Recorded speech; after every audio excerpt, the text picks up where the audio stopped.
پشتی صندلی ماساژور رنفو. این ماساژور فوق‌العاده رو میتونین هم روی صندلی توی محیط کارتون و هم موقع رانندگی ازش استفاده کنین. از لحاظ کیفیت و جنسی هم همونطوری که میبینین پشتی صندلی از جنس پارچه و رویه‌های کناریش از جنس یک نوع چرم مصنوعی هستش و کیفیت دوختش هم کاملا داخل تصویر واضحه.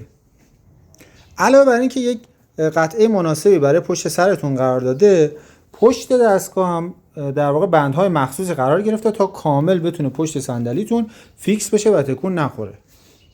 استفاده از محصول هم خیلی راحته. یه جویستیک کاملا حرفه‌ای رو در اختیارتون گذاشته تا بتونین به وسیله این جویستیک تمامی در واقع نحوه ماساژ، میزان تایم دهی، شدت و در واقع عملکرد گرمایشی رو تحت کنترل داشته باشین.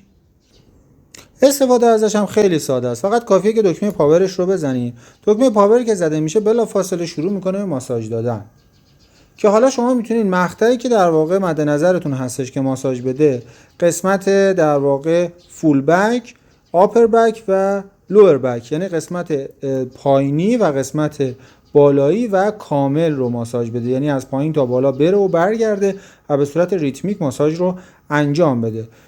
در واقع توی دو بازه زمانی 15 دقیقه و 20 دقیقه کارش رو انجام میده و بخش دیگه‌ش هم سیت وایبریشنش هستش که به محض اینکه سیت وایبریشن رو بزنین، قسمت نشیمنگاه هم شروع میکنه به یه ویبره ملایمی براتون ایجاد میکنه و بحث هیت هم که در واقع میتونه ماساژ رو توأم بکنه با ماساژ مادون قرمز که تاثیرگذاری فوق‌العاده‌ای رو براتون ایجاد بکنه. شدت ماساژ هم به وسیله ماساژ اینتنسیتی توی 3 ساعت قابل تنظیم هستش و یه ماساژور کامل که میتونید از فروشگاه اینترنتی کوشا محصول ما رو خرید کنید.